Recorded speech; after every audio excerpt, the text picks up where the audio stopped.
ছেঁড়া বলের ভেতর কাপড় ঢুকিয়ে প্র্যাকটিস করতো ছেলেটা। খেলার সময় একটু দৌড়দৌড়ি করলেই হার্টবিট তরতর করে বেড়ে যেত তার। ডাক্তার বলেছিল ফুটবল খেলা না ছাড়লে হার্ট অ্যাটাক হতে পারে। রাশিয়া পর্তুগালের খেলা খেলতে নামার আগে বছর 20 ছেলেটি জানতে পারে মৃত্যু হয়েছে তার বাবার। সেদিন ড্রেসিং রুমে কান্নায় ভেঙে পড়েছিল ছেলেটি। তবে পরে ওই ম্যাচেই ম্যান অব দ্য ম্যাচ হয় সে।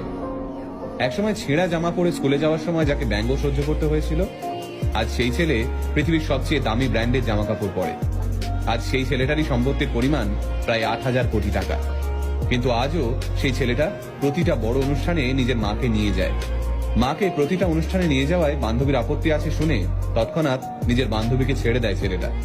এতটাই শক্তিশালী এই ছেলেটার শিকড়ের টান। হ্যাঁ, আপনারা ঠিক ধরেছেন, আমরা আজকের ভিডিওতে কথা বলছি ক্রিশ্চিয়ানো রোনাল্ডোকে নিয়ে। রোনাল্ডোর জন্ম এক গরিব পরিবারে। দুবেলা দুমুঠো ভাত জোগাড় করতেই রোনাল্ডোর বাবা হিমশিম খেতেন। ভালো জামা কাপড় কিনে দেওয়া তো দূরের কথা, তাই ছেঁড়া জামা পরেই স্কুলে যেতে হতো তাকে। বাড়ির আর্থিক অবস্থা খারাপ, বাবা সারাদিন মদের নেশায় ডুবে থাকে। নোংরা জামা কাপড় পরে স্কুলে গেলে কপালে জোটে শিক্ষকদের গঞ্জনা।